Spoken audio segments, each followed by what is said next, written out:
These fools! These utter contemptible fools! In all this time, did it not occur to them to furnish me with parchment and quill? The absence of speech does not preclude other forms of communication. But no, it is only the waving and shaking of these ridiculously oversized memories that draws their attention. The buffoonery I must endure is execrable. My master, that imbecilic sack of flesh and mediocrity, even managed to bumble his acquiescence to this Gideon fellow. It was only the grating intervention of that sanctimonious dolt of a paladin that spared us from further embarrassment. From this we ascertained the duke we pursue has descended the stair, and ever since demons poured forth from a portal below. In truth, this indecisive theologian is only of worth for his verbose scrawling and for healing the Goliath. Ah, yes. While severely lacking in intelligence, there is some measure of value to that lumbering brute.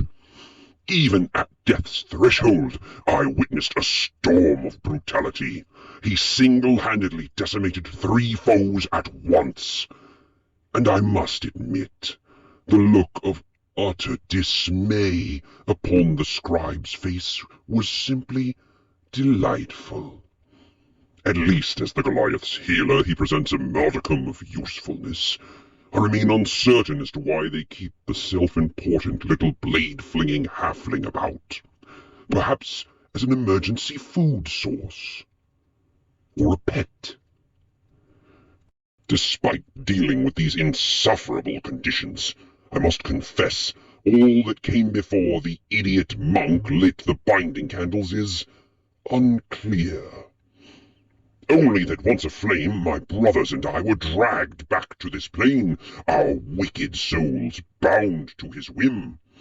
Now my brethren are dust, and I am all that remains, forced to survive through this crude fusion to the body of this harlot, reduced to playing nursemaid for these exasperating simpletons.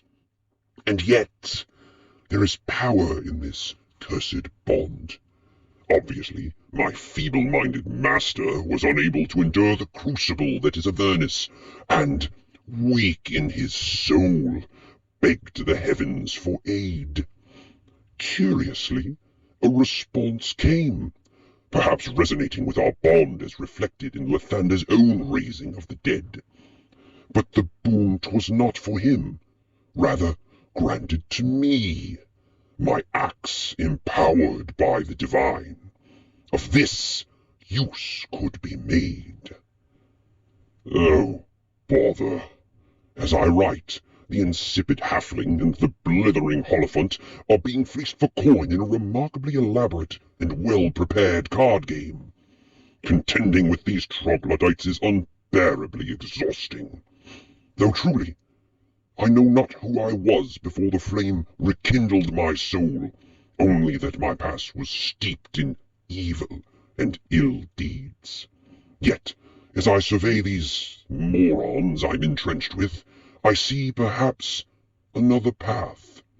These mortals are inept, clearly in over their heads, yet they strive for good in their own preposterous ways. Mayhaps, through them, I too may find redemption. That is, if they don't get us all killed first.